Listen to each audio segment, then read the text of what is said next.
This song was created using the N-Track Studio app. Chisha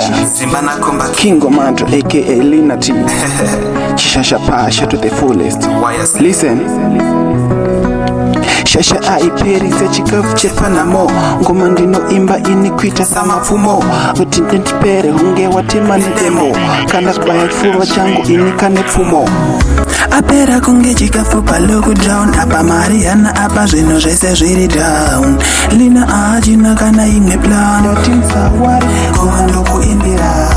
apera kunge chikafu pa lockdown apa Mariana apa zvino zvese zviri down Lina ajina kana imwe plan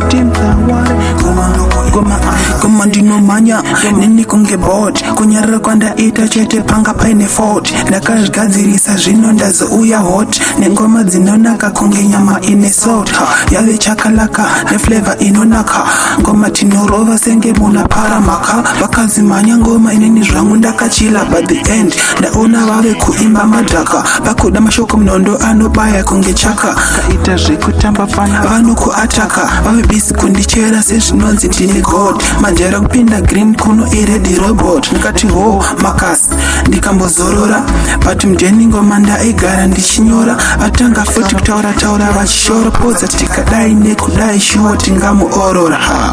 apera kunge chikafa pa lockdown apa Mariana apa zvino zvese zviri down Lina achina kana imwe plan datimsawari ngoma ndokuimbirai apera kunge chikafa pa lockdown apa Mariana apa zvino zvese zviri down Lina achina kana imwe plan datimsawari ngoma shasha achiperese chikafu chepanamo ngoma ndinoimba ine kuita samafumo kuti kandipere hunge watemane demo kana kubaya chipfuva changu inikane pfumo tisu vanhu vacho tinomhanya ngoma bvunza kana tisana mkoma izogolele yose vanhu kuziva ngoma ndinopaka sichituma ya ngotaka